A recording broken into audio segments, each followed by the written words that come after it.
we've tested these 18-volt drills, we've come up with a result. The way we got the result is that we put them through a variety of different tasks, and each task was scored. So the one that won on a particular task got 8 points, because there are 8 drills in the race, if you like. Where we had 2 that came level pegging, we gave them both the same score. Anyway, we tried to be as fair as we could. You can see how they did on individual things like size, weight, run time, but we had to accumulate those scores and see which one scored the highest.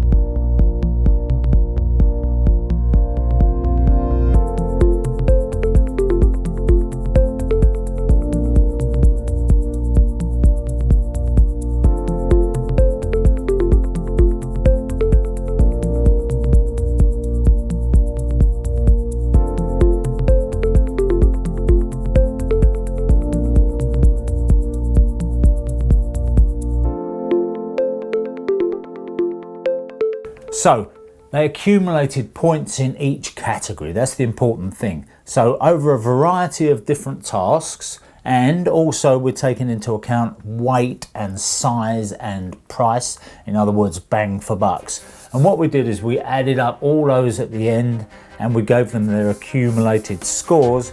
And you know, you're going to find out that there are a few surprises there.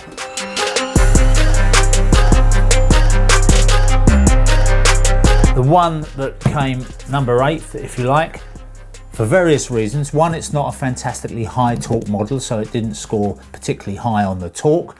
It's also expensive, so when we started measuring bang for buck, in other words, how many Newton meters of torque you got for your money, we did a little sum there, and we found that the bang for buck wasn't fantastic. It's got some great features on it, which may appeal to you. One of them is this quick change chuck.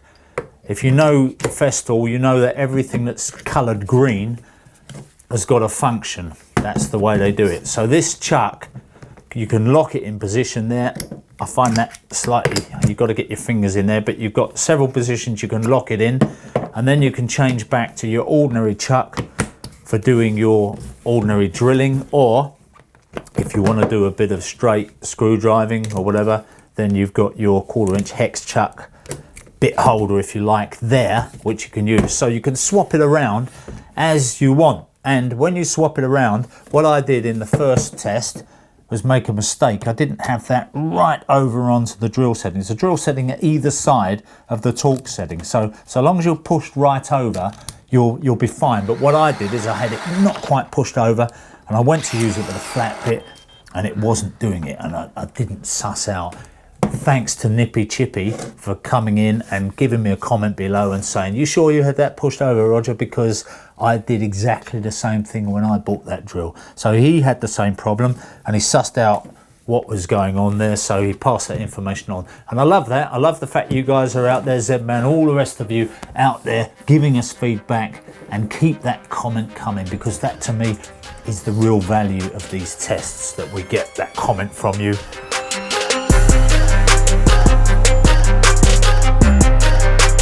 So next on the list came Bosch, and the Bosch is a 4-pole motor. They didn't send us a brushless motor, they sent us a 4-pole motor. They sent us a 4 amp hour battery rather than a 5 amp hour battery. So if they'd sent us a 5 amp hour battery, they would have gone up, scoring longer run time and so on. But they were quite honest about it. They said, no, take this, it's a popular drill, we sell a lot of them, they're pretty cheap, so bang for buck, you do pretty well on it.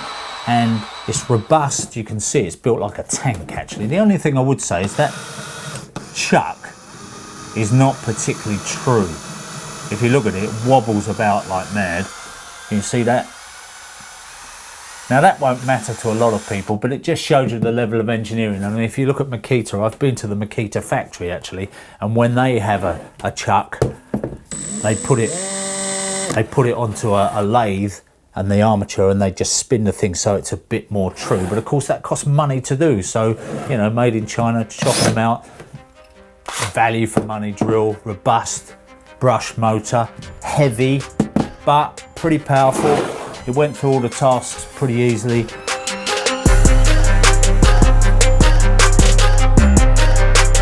The next one that came out was the other brushed motor, funnily enough. So it proves that the brushed motors don't perform quite as well as the brushless motors. So they lost a little bit in runtime, they lost a little bit in power and so on, a little bit in torque on that. But having said that, we've got a brushed motor, we've got a good honest drill. Again, Hitachi have got another drill coming out, brushless motor, that they want us to test. We'll be testing that by the time you're watching this. We'll be doing that test, so you can expect to see that up on Skill Builder pretty soon. So this is a good old chunky, robust, slightly heavy machine, but it's what I'd say a good honest machine. It's got good easy controls on it, you know, everything's where it should be, and feels pretty comfortable. So I like that. There's the fact that it's a brushed motor and you've got to change the brushes every so often is not such a big deal, because if you look here, the screwdriver settings, you can change them externally. So piece of cake really. Get hold of a pair of brushes, you can swap them over in minutes. So nothing to criticize about that really. Value for money wise, pretty good.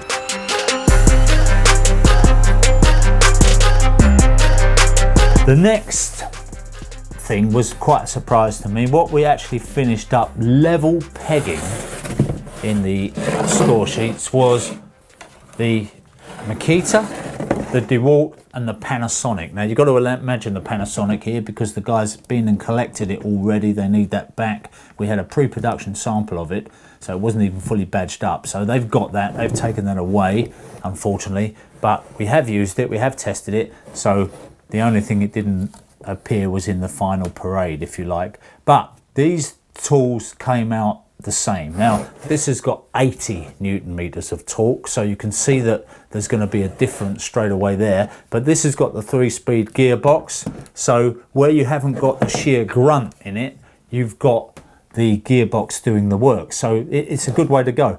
What it does do is, because you're not using such a big motor in it, you're using the gearing rather than the sheer power of the motor, if you like. So this DeWalt did pretty well on the runtime. And that means that if you're looking for runtime, if you don't want to go back to the charger too often, you stick a 5 amp hour battery in that.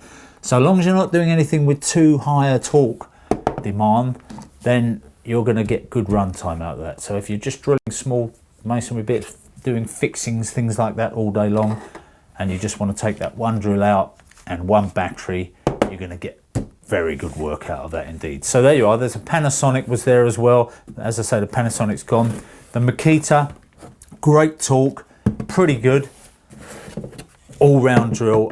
I've seen that. If you look at the dimensions of it, if you're looking for a short compact drill there, you can see that it's scored higher than the DeWalt on the dimensions. So that is a telling thing, isn't it, really? I mean, sometimes you're trying to get that drill into tight spaces, so that helps a lot.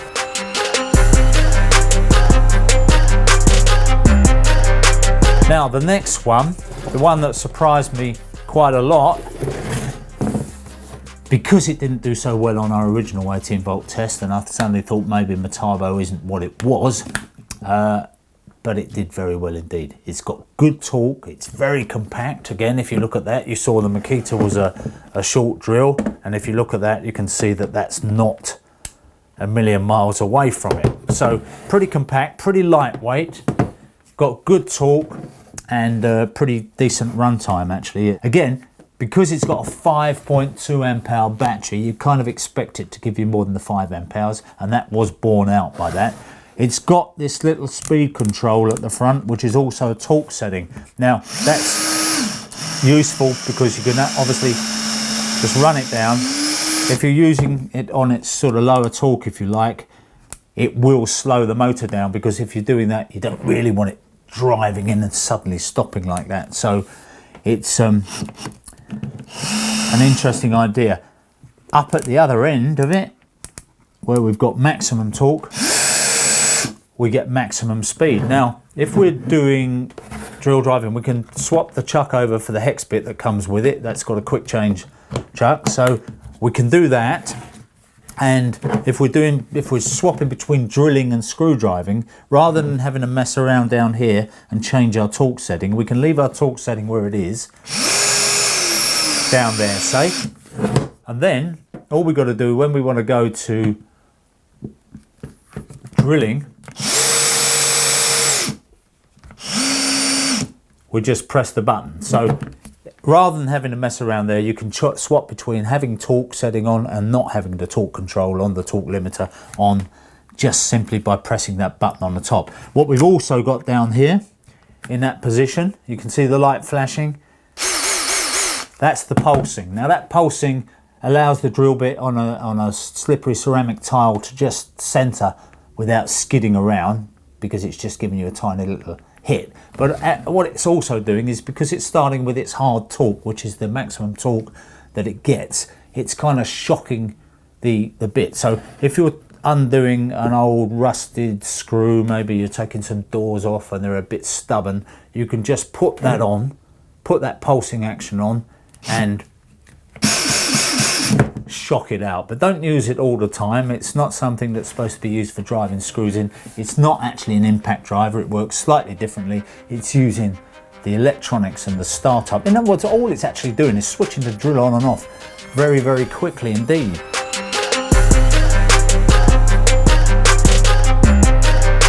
Now, top of the list, the one that scored the best in all the categories, if you like, in terms of, no, that's not quite true.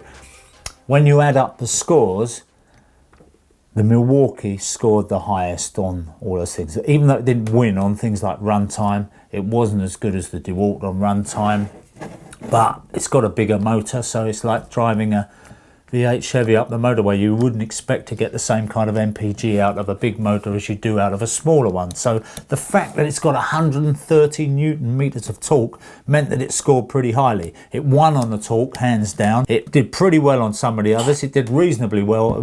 Yeah, it's on the high end on the runtime, so pretty good. But it's all about the power. It's all about being rugged. It's also about being short. If you look, that they've shaved off a little bit on the length. We said the Makita was doing well, but actually the Milwaukee is doing very well indeed in terms of getting that through. They've actually shortened it. Since the last test we did, they've actually managed to take a bit off. They've got that brushless motor in there. They've got that little gearbox, but it's a metal gearbox, pretty rugged thing there. A great drill, won in the categories. We can't argue with that. We just did a very blindfold test, if you like, added those scores up, and then when we looked at them, we were, oh blimey, who would have thought that that did as well as it did. But great drill. Surprised that it won again, but there you go. That's Milwaukee are obviously doing something right. Bang for bucks. It's not the cheapest drill here, but if you look at how many Newton meters you get for your money, it did work out to give you pretty good bang for bucks. So that's another reason it scored. We had to score it somehow. That's how we scored it. You can argue with us. We love your arguments, but you know, some people are just going to ignore evidence and just go their own way anyway. But that's what we found. We'll do this test again, leave it for a couple of years. What we have found since the last test is all the manufacturers have come closer to each other. They've all upped their game. They're all looking to be the best, obviously, so why wouldn't they put in a feature that the others have got? What I did find, the criticism I've got of this drill is the chuck. What this chuck does is that it's got a different way of doing it. Now you get an electronic brake on a chuck, and when you stop drilling, the chuck stops pretty quickly. Now what that actually does in a lot of cases is it loosens the drill bit so that you're using it, you've tightened it up when you start, and then you're using it and you find the drill bit drops out the end and you've got to retighten it. And you might see from some of the footage, you might see that happening. What the Milwaukee one did, to my surprise, is it actually tightened as we used it more and more, especially on the flat bit. It tightened up so much that when I went to take it off, it was a real tough job to actually undo that chuck, and I was almost at the point where I had to get a wrench on it. So what you can see happening here is that they've changed this, I think, since the last one, but if you look at that very carefully, what it does do, this chuck, is it goes forward very slightly and then back. But anyway, the effect was that it self-tightened and I had to really struggle to get it undone. But if you take a view on that, some people would like that. They think that would be a good feature.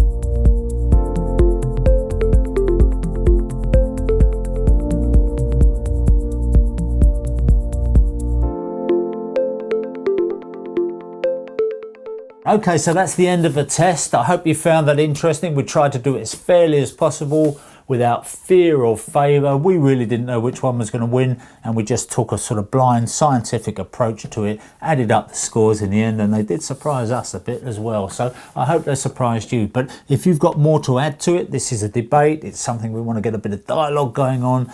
You've got experience of a particular model, brand, something you like, something you don't like, some experience you've had with a manufacturer that you aren't happy about, then let us know, because everybody else out there can benefit from that information and from your experience. So I'm Roger Bisbee. Thanks very much for watching. If you're not a